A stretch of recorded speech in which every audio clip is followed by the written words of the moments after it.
Good morning. GST platform के YouTube channel में आप सभी का स्वागत है। जी हाँ फ्रेंड्स, अब आपके जीएसटी ई वे बिल और जीएसटी इनवॉइसिंग के अंदर फिर से एक नया पोर्टल अपडेट जो है आया है।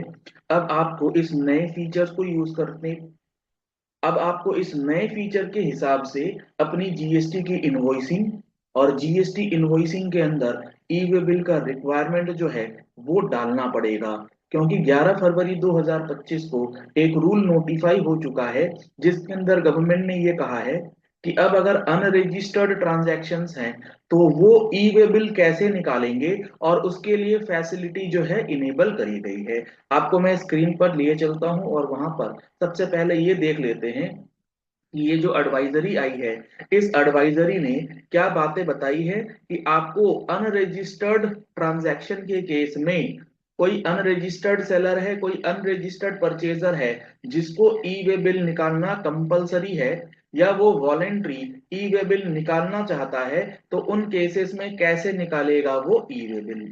तो इसके लिए अब गवर्नमेंट ने क्या प्रोसेस दिया है, गवर्नमेंट ने प्रोसेस ये दिया है कि आपको एक फॉर्म ENR-03 सबसे पहले भरना पड़ेगा। और ENR-03 जब आप भरेंगे तो उस ENR-03 के बेसिस पर आपका एक यूनिक एनरोलमेंट नंबर जो है वो पोर्टल दे देगा, और उसके बाद आप अपना ई वे बिल निकालेंगे। तो यहाँ पर इन्होंने detail step by step process जो है वो आपको बताया है, जो बहुत ही इंपॉर्टेंट है। अब आपको करना क्या है, सबसे पहले एक्सेस करना है ENR-03। ENR का मतलब एनरोलमेंट नंबर, एनरोलमेंट रजिस्ट्रेशन 03 का फॉर्म है, जिसके बाद आपको एनरोलमेंट आईडी दे दी जाएगी। आपको करना क्या है, ये ENR-03 भरना है। इसको भरना कैसे है, तो मैं आपको डायरेक्टली अब पोर्टल पे लेकर के चलता हूं और पोर्टल पे देखते हैं कि ये ऑप्शन आपको कहाँ मिलेगा और इस ऑप्शन को आप किस तरीके से यूज करेंगे। ये आपको आ जाना है जीएसटी के ई वे बिल पोर्टल पे। जब आप ई वे बिल पोर्टल पे आ जाएंगे तो आपको रजिस्ट्रेशन के अंदर एक नया लिंक दिखेगा, एनरोलमेंट फॉर यूआरपी, यानी कि एनरोलमेंट फॉर अनरजिस्टर्ड पर्सन। तो आप अगर किसी अनरजिस्टर्ड पर्सन को सेल कर रहे हैं, या आप फॉर दैट मैटर किसी अनरजिस्टर्ड पर्सन से परचेज कर रहे हैं, और आपकी लाइबिलिटी है कि ई वे बिल बनाना as per rule 138। Sir, unregistered से अगर हमने परचेज करा है तो हमारी लाइबिलिटी है। जी हाँ, केसेस ऐसे प्रोविजंस में हैं। तो आपको अब उन केसेस में जो इनवॉइसेस करेंगे उसके लिए ई वे बिल के फॉर्मेलिटीज को भी ध्यान में रखना है।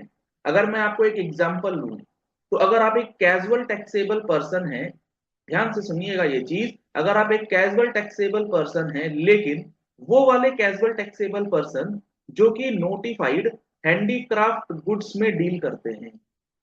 कैजुअल टैक्सेबल पर्सन वो होता है, समरी तुरंत समझ जाइएगा आप, जो कि एक 5 दिन 6 दिन के लिए किसी ट्रेड फेयर के अंदर आता है, बिजनेस करता है, चला जाता है। वहां गवर्नमेंट कहती है मैंडेटरी रजिस्ट्रेशन।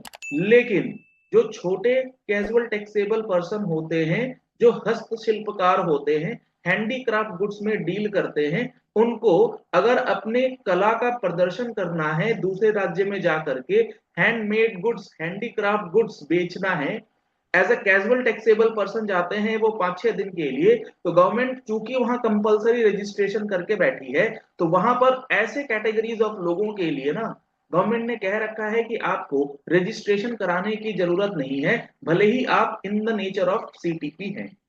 तो गवर्नमेंट जब इनको ये छूट दे रही थी कि आप कैजुअल टैक्सेबल पर्सन होते हुए भी, क्योंकि आप हैंडीक्राफ्ट में डील कर रहे हैं, आपको रजिस्ट्रेशन जीएसटी में नहीं कराना। लेकिन उस नोटिफिकेशन के अंदर ना गवर्नमेंट ने एक कंडीशन डाल रखी है कि आपको इस कंडीशन का बेनिफिट, इस रिलैक्सेशन का बेनिफिट तब मिलेगा जब आप ई वे बिल कंपल्सरली बनाएंगे।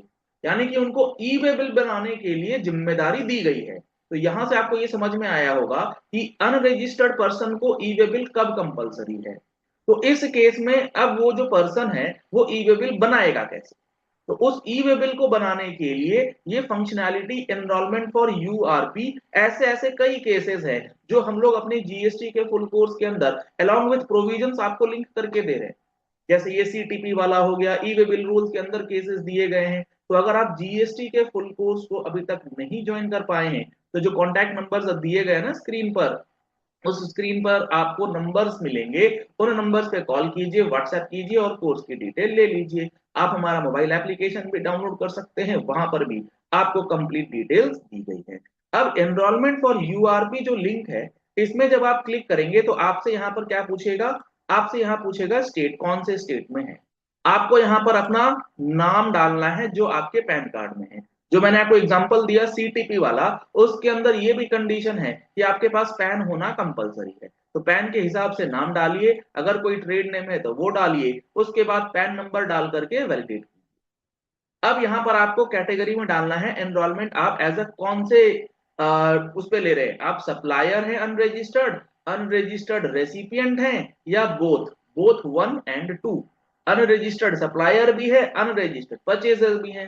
तो आप किसी भी कैटेगरी के अंदर रजिस्ट्रेशन एनरोलमेंट करा सकते हैं। इसके बाद आपको अपने प्रिंसिपल प्लेस का डिटेल्स जो है वो डालना है कि आपका कंप्लीट एड्रेस क्या है along with district, pin code, state.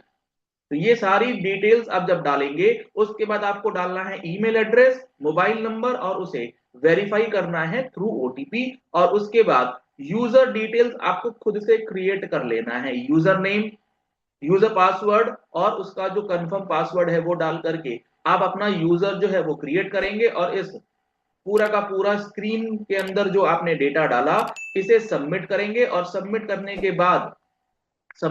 के बाद जो है वो अब आपको क्या करना होगा, आपका ईएनआर नंबर जो है वो जनरेट कर दिया जाएगा।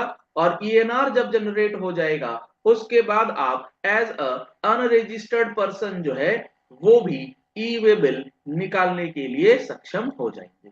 तो ये जो प्रोविजन दिया है गवर्नमेंट ने, ये प्रोविजन बेसिकली ऐसे लोगों के लिए ही दिया है ताकि कोई भी कंफ्यूजन जो है वो ना रहे।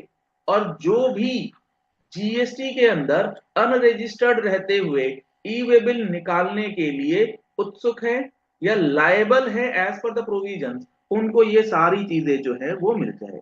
जब आप एक बार ENR 03 भर के एनरोलमेंट नंबर ले लेंगे, तो enrolled URP can log in into the e way bill portal. जो आपने क्रेडेंशियल्स बनाए थे, यूजर नेम पासवर्ड, उसके थ्रू आपको e way bill portal log in करना है, जैसे आप करते हैं। By selecting the generate new option, the enrollment ID will be auto-populated as supplier or as recipient। जो आपने ENR 3 के अंदर कैटेगरी सिलेक्ट किया है उस यूजर नेम पासवर्ड के लिए, जब आप लॉग इन करके जाएंगे और आप जनरेट न्यू करेंगे, तो आप एज अ सप्लायर निकाल रहे हैं ई वे बिल या एज अ रिसिपिएंट, वो पोर्टल अपने आप बता देगा। Other relevant detail must be entered before proceeding with the e way bill generation. अब ये कौन सी डिटेल्स है, ये आपके इनवॉइस की डिटेल्स होंगी, जिसके अंदर आपको इनवॉइस का नंबर, इनवॉइस की वैल्यू, इनवॉइस का date, supplier name, recipient name, goods का ट्रांजैक्शन, जो कौन सा कैटेगरी ऑफ गुड्स है, क्या वैल्यू है, क्या टैक्स है, वो सारा डिटेल्स आपको उसमें फीड करना है। तो ये कंपलसरी स्टेप्स, ये कंपलसरी कंप्लायंस जो है जीएसटी इनवॉइसिंग और जीएसटी के ई वे बिल से रिलेटेड अब पोर्टल पर चेंज कर दिया गया है, जिसका समझना आपके लिए बेहद जरूरी है। चलिए इस वीडियो को यही एंड करते हैं। आशा करते हैं आपको ये सारी बातें जो हैं वो अच्छी तरीके से समझ में आ गई होंगी। अगर आप पहली बार आए हैं हमारे यूट्यूब चैनल पर, तो आप हमारे चैनल को फॉलो कर लीजिए, सब्सक्राइब कर लीजिए, नोटिफिकेशन बेल दबाना बिल्कुल मत भूलिएगा ऐसे ही इंपॉर्टेंट वीडियोस के। Thank you and have a nice day.